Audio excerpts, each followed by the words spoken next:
बलूचिस्तान में N25 पर फितौल हिंदुस्तान के दहशतगर्दों के खिलाफ ऑपरेशन जारी है। जौ क्रॉस और करारों के दरमियान बरवक्त इंटेलिजेंस बेस्ड कार्रवाई के बायस भत्ता वसूल करने वाले फितौल हिंदुस्तान के 19 दहशतगर्द हलाक और मुतादिद जख्मी हो चुके हैं। सिक्योरिटी ज़राए के मुताबिक ऑपरेशन के दौरान वतन के दिफा में लड़ते हुए सिक्योरिटी फोर्सेज के 11 बहादुर सपूत जामे शहादत नोश कर चुके हैं। फितौल हिंदुस्तान के दहशतगर्द रोड ब्लॉक करके मुसाफिरों और मकामी शहरियों से भत्ता वसूल करने में मसरूफ थे। अहम खबर जिससे आपको अपडेट कर रहे हैं, सिक्योरिटी फोर्सेज का बलूचिस्तान में N25 पर फितौल हिंदुस्तान के दहशतगर्दों के खिलाफ ये ऑपरेशन। भत्ता वसूल करने वाले फितौल हिंदुस्तान के 19 दहशतगर्द हलाक जबकि मुतादिद जख्मी हुए हैं। जाओ क्रॉस और करारों के दरमियान बरवक्त इंटेलिजेंस बेस्ड ये कार्रवाई सामने आई है और ऑपरेशन के दौरान सिक्योरिटी फोर्सेज के 11 बहादुर सपूतों ने जामे शहादत नोश किया है। दहशतगर्द सड़क ब्लॉक करके भत्ता वसूल कर रहे थे, ये बताना है सिक्योरिटी ज़राए का। सिक्योरिटी फोर्सेज का बलूचिस्तान में फितौल हिंदुस्तान के दहशतगर्दों के खिलाफ ये ऑपरेशन सामने आया है और 19 दहशतगर्द हलाक कर दिए गए हैं, मुतादिद इसमें जख्मी हुए हैं। जाओ क्रॉस और करारों के दरमियान ये बरवक्त इंटेलिजेंस बेस्ड कार्रवाई ऑपरेशन के दौरान सिक्योरिटी फोर्सेज के 11 बहादुर सपूतों ने जामे शहादत नोश किया है। बलूचिस्तान में N25 पर फितौल हिंदुस्तान के दहशतगर्दों के खिलाफ ऑपरेशन का सिलसिला जारी है। जाओ क्रॉस और करारों के दरमियान बरवक्त इंटेलिजेंस बेस्ड कार्रवाई के बायस भत्ता वसूल करने वाले फितौल हिंदुस्तान के 19 दहशतगर्द हलाक जबकि मुतअद्दिद जख्मी हुए हैं। सिक्योरिटी ज़राए के मुताबिक ऑपरेशन के दौरान वतन के दिफा में लड़ते हुए सिक्योरिटी फोर्सेस के 11 बहादुर सपूत जामे शहादत नोश कर गए। फितौल हिंदुस्तान के दहशतगर्द रोड ब्लॉक करके मुसाफिरों और मकामी शहरियों से भत्ता वसूल करने में मसरूफ थे। बलूचिस्तान में N25 पर फितौल हिंदुस्तान के दहशतगर्दों के खिलाफ ऑपरेशन जारी है। जाओ क्रॉस और करारों के दरमियान बरवक्त इंटेलिजेंस बेस्ड कार्रवाई के बायस भत्ता वसूल करने वाले फितौल हिंदुस्तान के 19 दहशतगर्द हलाक हो गए और मुतअद्दिद जख्मी भी हुए। ब्रिगेडियर रिटायर्ड हारिस नवाज साहब हमारे साथ हैं, इस बारे में उनसे बात करेंगे। शुक्रिया, आपने पब्लिक न्यूज़ को वक्त दिया। कार्रवाइयों का सिलसिला जारी है फितौल हिंदुस्तान के ख़िलाफ़ बलूचिस्तान में और हमारे अपने जवान भी शहीद हुए हैं जबकि भत्ता वसूल करने वाले इन दहशतगर्दों के खिलाफ कार्रवाई की है। क्या कहेंगे आप इस हवाले से? बड़ा कामयाब इंटेलिजेंस बेस्ड ऑपरेशन किया है क्योंकि N5 जो है ये हाईवे है जिसके ऊपर ये ट्रक और ट्रेलर होते हैं, इनको रोक के ये जो दहशतगर्द ये कार्रवाइयाँ कर रहे थे, पताखोरी कर रहे थे, लूट रहे थे।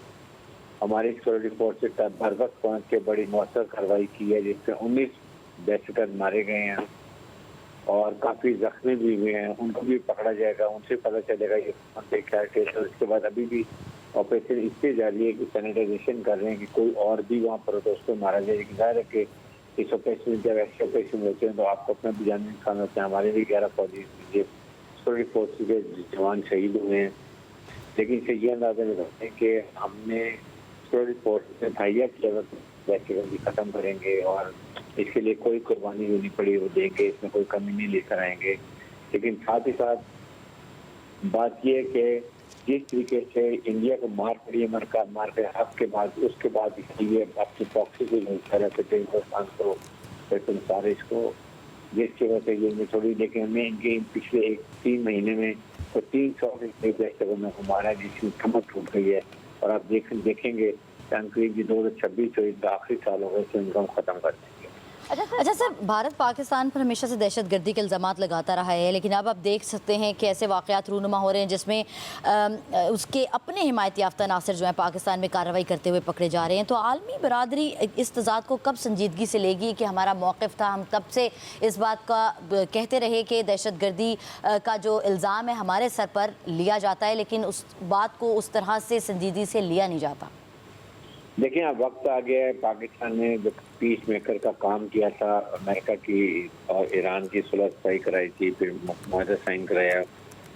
अब हमारा स्टेचर हाई है, दुनिया में बात को सुनती है, समझती है, हमारी रिस्पेक्ट करती है।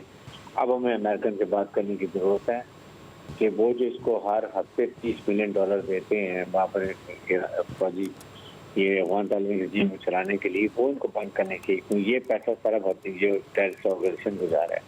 अगर ये पैसा जाना बंद हो जाए तो मेरे ख्याल में खुद ब खुद अपनी मौत मार जाएंगे। ठीक है हारिस साहब, ये कहेगा कि जिस तरह से अमेरिका समेत मुतादिद यूरोपीय ममालिक भी अभी एतराफ़ कर रहे हैं कि भारत किस तरह से दहशत गर्दी कर रहा है दीगर ममालिक के अंदर।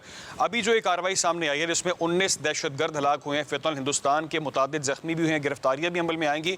क्या समझते हैं आप, ये जो गिरफ्तारियाँ होंगी, जो ज़ख्मी हालत में पकड़े जाएंगे, किस हद तक इससे फ़ायदा हासिल किया जा सकता है फ्यूचर में? लेकिन ज़्यादा ये इनको जब इंटरोगेट किया जाएगा तो ये सारी इंफॉर्मेशन देंगे कि इनके पीछे हैंडलर कौन है, ये सहूलत कौन है बलूचिस्तान के अंदर, कहाँ ये रुकते हैं, कहाँ ठहरते हैं, कहाँ इनको खाने को मिलता है, कौन इनको यहाँ छोड़ के जाता है, सारी डिटेल मिल जाएगी। और उससे तो जो सहूलतकार हैं उनको भी पकड़ेंगे, उनको भी सॉर्ट आउट करेंगे कि वो भी बराबर के इसमें से गुनाहगार हैं, वो भी पकड़े जाएंगे। इससे बहुत आसानी हो जाती है। ब्रिगेडियर साहब, मसला अब ये कौमी सलामती का बन चुका है और इस वक्त हमारी फोर्सेस तो काम कर रही हैं, लेकिन अमन व अमान की सूरत हाल को बनाने के लिए और बिगड़ने ना देने के लिए अमली तौर पर क्या प्रॉपर प्लान हो सकता है? सिर्फ़ और सिर्फ कार्रवाइयाँ और ऑपरेशन ही हो सकते हैं, क्योंकि आलमी दुनिया के सामने तो बारहा हम अपना मौक़िफ़ सामने ला चुके हैं।